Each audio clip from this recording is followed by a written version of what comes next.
1번 정준영. 그는 가수이자 작곡가 그리고 예능 프로그램의 진행자로 활동하며 빠르게 대중의 사랑을 받았습니다. 솔직하고 자유분방한 이미지로 팬들의 지지를 얻었지만 그 뒤에는 누구도 예상하지 못한 범죄의 그림자가 드리워져 있었습니다. 화려한 스포트라이트를 받던 그는 결국 한국 사회를 충격에 빠뜨린 범죄 사건의 주인공으로 이름을 올리게 되었습니다. 2015년부터 2016년 사이 정준영은 여성과의 성관계를 당사자의 동의 없이 촬영하고 이를 단체 대화방을 통해 반복적으로 유포했습니다. 이는 단순한 사생활 문제가 아니라 명백한 불법 행위였으며 여성의 권리와 존엄성을 철저히 무시한 범죄였습니다. 더 나아가 동료들과 함께 집단 성폭행에 가담한 사실이 드러나면서 사건은 단순한 연예계 스캔들을 넘어 사회 전반의 공분을 불러일으켰습니다. 수사가 시작되자 경찰은 그의 휴대전화를 압수하고 디지털 포렌식을 통해 복구된 메시지와 영상들을 확보했습니다. 피해 여성들의 증언은 일관되었고 카카오톡 단체방에 남아있던 대화 기록은 범행의 의도와 공모 과정을 그대로 보여주었습니다. 숙박 기록, 통신 내역, 주변인 진술이 더해지며 사건의 실체가 명확히 드러났고 정준영은 결국 법정에 서게 되었습니다. 2019년 서울중앙지방법원은 그의 행위를 피해자의 성적 자기결정권을 심각하게 침해한 중대 범죄로 판단했습니다. 재판부는 1심에서 징역 6년을 선고했고 항소심에서 징역 5년으로 감형되었으나 그 책임의 무게는 결코 가벼워지지 않았습니다. 판결문에서 재판부는 연예인으로서의 영향력을 악용한 범죄라고 지적하며 강한 사회적 경각심을 촉구했습니다. 정준영 사건은 단순히 한 개인의 몰락을 넘어 공인으로서 지위와 권력을 가진 이들이 반드시 지켜야 할 책임과 도덕성에 대한 사회적 논의를 불러왔습니다. 피해자들의 목소리는 더 이상 묻히지 않았고 대중은 연예산업 전반에 걸친 구조적 문제와 윤리적 기준의 재정비를 요구하게 되었습니다. 한때 사랑받던 스타가 하루아침에 범죄자로 추락한 이 사건은 한국 사회에 깊은 상처와 교훈을 남긴 상징적인 사례로 기억되고 있습니다. 2번 최종훈. 그는 밴드 FT 아일랜드의 리더로 활동하며 청춘의 아이콘으로 떠올랐습니다. 무대 위에서 기타를 치며 노래하던 모습은 팬들에게 반짝이는 청년의 상징처럼 비쳤습니다.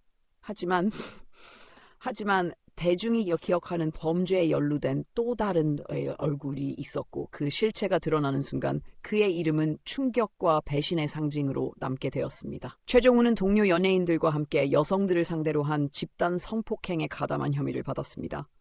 그는 피해자의 동의 없이 촬영한 불법 영상의 유포에도 관여했으며 이 같은 행위는 개인의 일탈을 넘어선 조직적 범죄로 규정되었습니다. 사건이 밝혀지면서 단순한 음주운전이나 가벼운 스캔들과는 차원이 다른 심각한 범죄 사실이 드러났고 대중의 충격은 더욱 커졌습니다.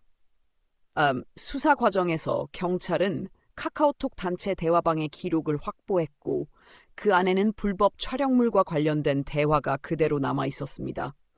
피해 여성들의 진술은 일관되었고 다른 공범들의 진술 역시 서로를 뒷받침하며 범행의 구조를 드러냈습니다. 휴대전화 포렌식 자료, 숙박 기록, 이동 경로가 맞물리며 증거는 충분히 확보되었고 사건의 실체가 법정에서 낱낱이 드러나게 되었습니다. 재판부는 1심에서 최종훈에게 징역 5년을 선고했습니다. 검찰은 사회적 파장을 고려해 중형을 구형했고 판사는 피해자의 권리를 철저히 짓밟은 범행이라고 강조했습니다. 그러나 항소심에서 일부 양형 요소가 참작되어 형량은 징역 2년 6개월로 줄었지만 유죄 판결의 본질은 달라지지 않았습니다. 판결문은 그가 연예인으로서의 지위를 이용해 범죄에 가담했다는 점을 명확히 지적했습니다. 최종훈 사건은 아이돌 출신 스타가 범죄에 연루되었을 때 사회가 어떤 충격을 받는지 보여준 대표적 사례였습니다. 팬들의 신뢰는 산산이 부서졌고 그가 속했던 그룹과 연예계 전반에도 큰 상처가 남았습니다. 대중은 공인의 도덕성과 책임에 대해 다시 한번 묻게 되었으며 이 사건은 연예산업에서 권력과 인기 뒤에 숨어있는 어두운 현실을 드러낸 계기로 기억되고 있습니다. 3번 승리. 그는 그룹 빅뱅의 멤버로 세계적인 인기를 누리며 K-팝의 얼굴로 불렸습니다. 화려한 무대와 활발한 사업 활동으로 다재다능한 이미지를 쌓았지만 그 이면에는 거대한 범죄의 그림자가 드리워져 있었습니다. 아이돌에서 사업가로 변신한 그는 결국 버닝썬 케이트라 불린 스캔들의 핵심 인물로 지목되며 추락의 길을 걸었습니다. 승리는 유흥업소 버닝썬을 중심으로 성매매 알선, 자금 횡령, 그리고 각종 경제 범죄에 연루되었습니다. 해외 투자자들에게 성접대를 주선했다는 의혹이 사실로 드러나면서 대중은 큰 충격에 빠졌습니다. 또한 회사 자금을 개인 용도로 빼돌리고 경찰 유착 정황까지 제기되며 사건은 단순한 연예인 스캔들을 넘어 정치, 경제 권력과 얽힌 대형 범죄로 확대되었습니다. 수사 과정에서 경찰은 클럽 버닝썬을 압수수색해 금융 기록과 내부 자료를 확보했습니다. 카카오톡 단체 대화방에선 승리가 직접 성매매 알선을 지시하는 듯한 대화가 발견되었습니다. 또한 다수의 증인 진술과 회계장부가 그의 혐의를 뒷받침했습니다. 언론은 연일 이 사건을 대대적으로 보도했고 사회적 공분은 걷잡을 수 없이 커져갔습니다. 2021년 군사법원에서 재판이 진행되었고 검찰은 그의 범행이 치밀하고 사회적 파장이 크다며 중형을 구형했습니다. 재판부는 1심에서 징역 3년을 선고하며 수감 조치를 내렸습니다. 이후 항소심에선 일부 혐의가 감형되어 징역 1년 6개월로 확정되었지만 그가 저지른 범죄의 본질은 명확히 확인되었습니다. 판사는 공인의 지위를 악용해 범죄를 반복적으로 저질렀다는 점을 강조하며 판결 이유를 밝혔습니다. 승리 사건은 K-팝 산업의 빛과 그림자를 동시에 드러낸 상징적인 사례였습니다. 세계적인 명성을 얻은 아이돌이 범죄자로 낙인 찍히면서 팬덤과 대중은 깊은 배신감을 느꼈습니다. 연예계와 유흥업계, 더 나아가 권력기관의 유착 의혹까지 떠오르며 한국 사회 전반에 큰 충격을 남겼습니다. 이 사건은 공인의 도덕성에 대한 사회적 요구가 얼마나 절실한지를 일깨우는 사례로 기록되었습니다. 4번, 문태일. 그는 SM 엔터테인먼트 소속 그룹 NCT의 멤버로 데뷔해 팬들의 사랑을 받았습니다. 부드러운 이미지와 안정된 가창력으로 무대를 채우며 차세대 아이돌로 주목받았지만 불과 몇 년 만에 그의 이름은 성범죄 사건과 함께 언급되며 추락하게 되었습니다. 대중이 기억하는 화려한 청춘의 얼굴은 하루아침에 범죄자로 바뀌었습니다. 2023년 서울 이태원에서 문태일은 여성에게 술을 마시게 한 뒤 의식을 잃은 상태를 이용해 성폭행한 혐의로 기소되었습니다. 사건은 특수준강간으로 분류되었고 범행 수법의 악질성이 드러나며 사회적 파장이 커졌습니다. 피해자는 즉각 경찰에 신고했고 사건은 곧 언론을 통해 알려지며 팬들과 대중을 충격에 빠뜨렸습니다. 수사기관은 사건 현장 인근 CCTV와 숙박업소에 출입 기록을 확보했습니다. 피해자의 진술은 일관되었고 당시 함께 있던 인물들의 증언이 이를 뒷받침했습니다. 법의학적 검사 결과 역시 피해자의 주장을 강하게 지지하며 수사는 빠르게 진행되었습니다. 경찰은 증거를 종합해 문태일을 피의자로 특정했고 사건은 곧 재판에 회부되었습니다. 재판부는 1심에서 문태일의 범행을 피해자의 저항 불가능 상태를 악용한 중대한 범죄라고 규정했습니다. 검찰은 징역형을 구형했고 법원은 징역 3년 6개월의 실형을 선고했습니다. 재판 과정에서 반성문이 제출되었으나 피해자에 대한 회복은 이루어지지 않았고 재판부는 사회적 경각심을 강조하며 양형 이유를 밝혔습니다. 문태일 사건은 단순히 한 아이돌의 개인적 몰락을 넘어 연예계 전반에 도덕성과 책임에 대한 근본적 질문을 던졌습니다. SM 엔터테인먼트는 사건 직후 계약을 해지했고 팬들은 깊은 배신감과 분노를 표했습니다. 사회는 다시 한번 공인의 지위와 책임이 결코 가볍지 않음을 확인했고 이 사건은 연예계의 성범죄 근절에 대한 강력한 메시지를 남긴 사례로 기록되었습니다. 5번 유아인. 그는 영화와 드라마를 오가며 연기력을 인정받은 배우였고 작품마다 강렬한 존재감을 남기며 충무로의 아이콘으로 떠올랐습니다. 젊은 나이에 주요 영화제에서 수상하며 한국 영화계를 대표하는 얼굴로 자리 잡았지만 그가 쌓아올린 명성은 순식간에 무너졌습니다. 대중이 존경하던 배우의 이름은 곧 마약 사건과 함께 불려지며 충격을 안겼습니다. 유아인은 수년간 프로포폴을 비롯해 케타민, 코카인, 대마초 등 다수의 마약을 불법적으로 투약한 혐의를 받았습니다. 단순한 호기심이나 일회성이 아니라 장기간 반복적으로 사용한 정황이 드러났습니다. 그가 출연한 작품과 병행해 병원에서 수차례 약물을 처방받았다는 사실이 확인되며 사건은 더 이상 은폐될 수 없었습니다. 수사기관은 병원 진료 기록과 약물 처방 내역을 확보했고 그의 체모와 소변 검사를 통해 마약 성분을 검출했습니다. 또한 함께 있던 인물들의 진술이 이어지며 그의 마약 사용은 더욱 구체적으로 입증되었습니다. 경찰은 이를 근거로 기소 의견을 차례 송치했고 재판은 빠르게 진행되었습니다. 대중은 충격과 실망을 동시에 드러냈으며 언론은 연일 그의 사건을 보도했습니다. 재판부는 2023년 열린 선고 공판에서 유아인에게 징역 1년을 선고하면서 집행유예를 함께 명령했습니다. 장기간 다수의 마약을 투약한 점은 중대하지만 초범이며 사회적 파장을 고려해 일정 부분 참작했다는 것이 양형 이유였습니다. 그러나 그가 받은 형량보다 국민 배우로 불리던 인물이 법정에 서게 된 사실 자체가 사회에 더 큰 충격을 안겼습니다. 유아인 사건은 예술성과 명성을 쌓은 배우라도 법의 심판을 피할 수 없다는 사실을 명확히 보여주었습니다. 여러 영화와 드라마에서 주연으로 활약했던 그는 단숨에 업계에서 배제되었고 예정된 작품들은 줄줄이 취소되었습니다. 팬들과 관객은 깊은 실망감을 드러냈으며 한국 사회는 다시 한번 마약 범죄에 대한 엄정한 대응의 필요성을 확인했습니다. 이 사건은 연예계뿐만 아니라 대중문화 전반에 강한 경고로 남게 되었습니다. 6번 오영수. 그는 오랜 연기 경력을 지닌 배우로 2021년 드라마 오징어 게임을 통해 전 세계적인 인기를 얻으며 국제적인 스타로 떠올랐습니다. 깐부 할아버지라는 캐릭터로 따뜻한 이미지를 남겼고 한국인 최초로 골든글로브 나무조연상을 수상하며 인생의 정점을 찍었습니다. 하지만 불과 몇 년 뒤 그의 이름은 성범죄 사건과 함께 언급되며 명예는 심각하게 추락했습니다. 2017년 오영수는 한 여성을 강제로 껴안고 신체를 접촉한 혐의로 고소를 당했습니다. 사건이 처음에는 알려지지 않았으나 세계적인 인기를 얻은 이후 피해자가 다시 문제를 제기하면서 사건은 수면 위로 떠올랐습니다. 단순한 오해로 치부되기 어려운 신체 접촉 혐의였고 고령의 배우가 저지른 범행이라는 점에서 사회적 충격은 더욱 컸습니다. 수사기관은 피해자의 구체적인 진술을 토대로 조사에 착수했습니다. 당시 함께 있던 주변인의 증언이 피해자의 주장을 뒷받침했으며 일정과 장소 기록도 일치했습니다. 오영수 측은 일관되게 혐의를 부인했으나 경찰은 충분한 증거가 있다고 판단해 사건을 검찰로 송치했습니다.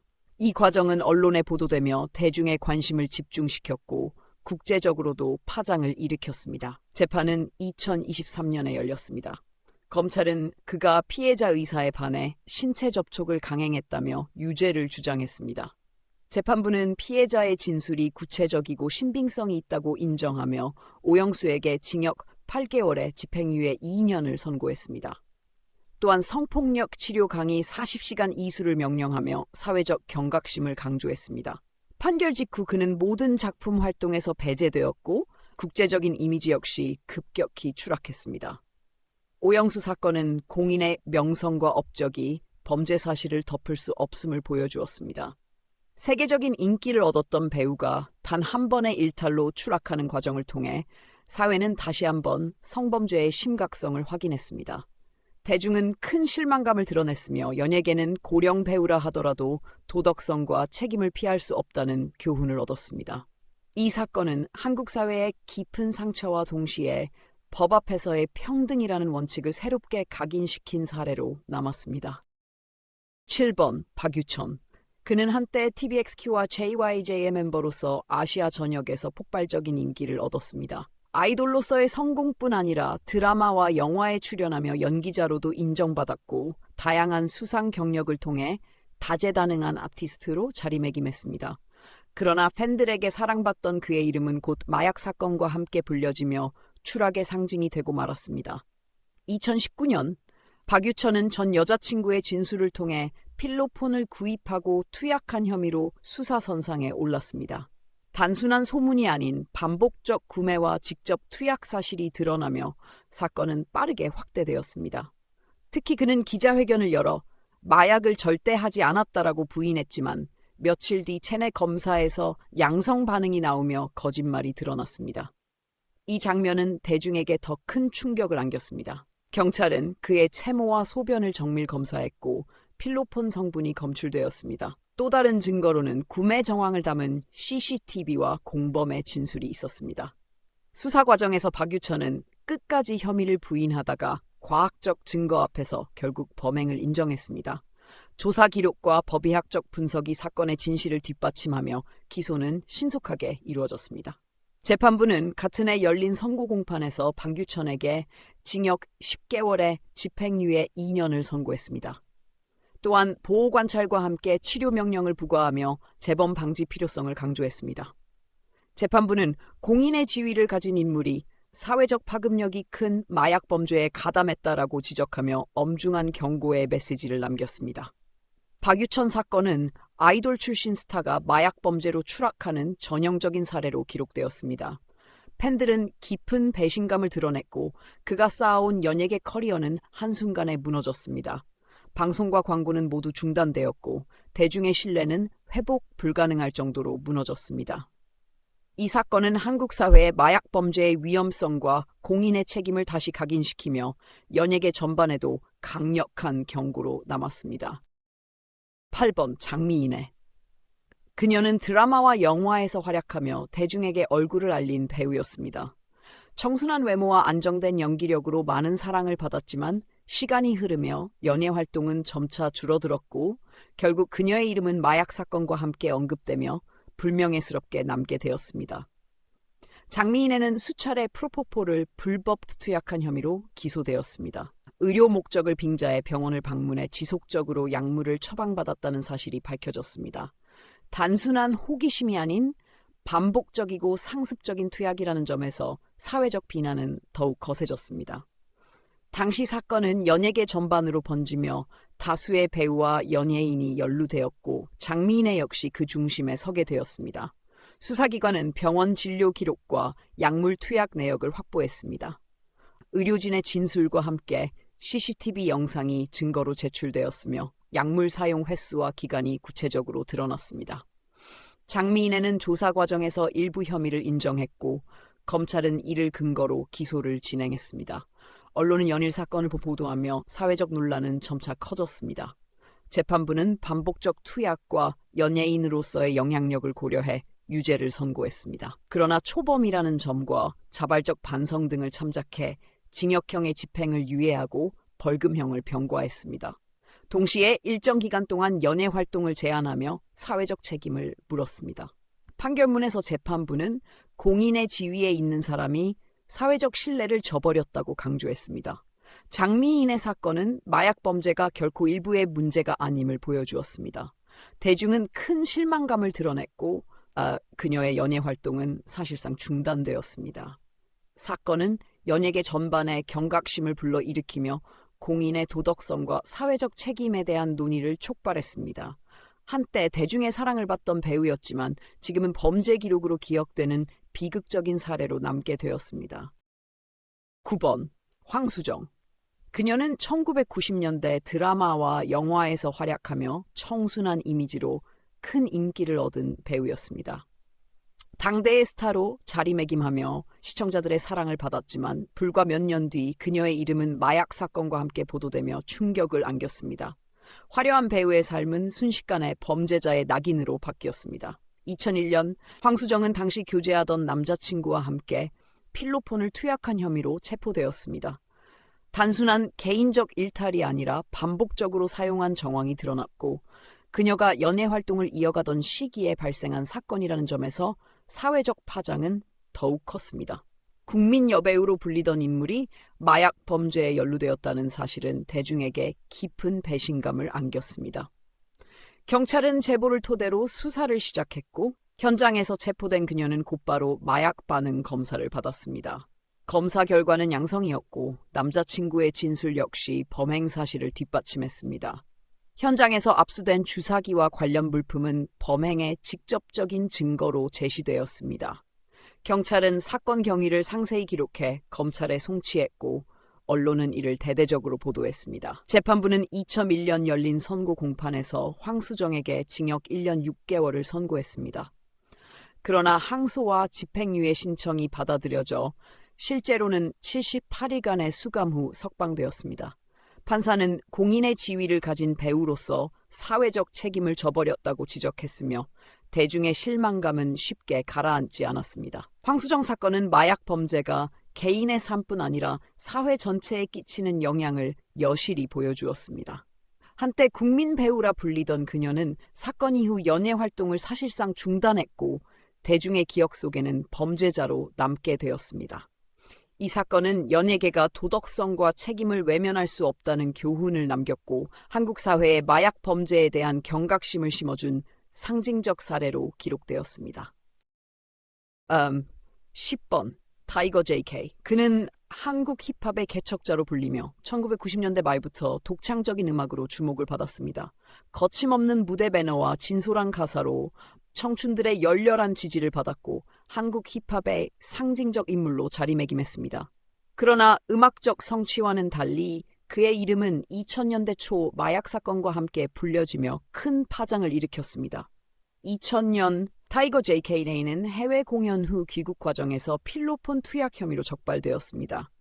단순한 소문이 아니라 실제 사용 정황이 확인되었고 검찰은 그의 범죄 사실을 구체적으로 적시했습니다.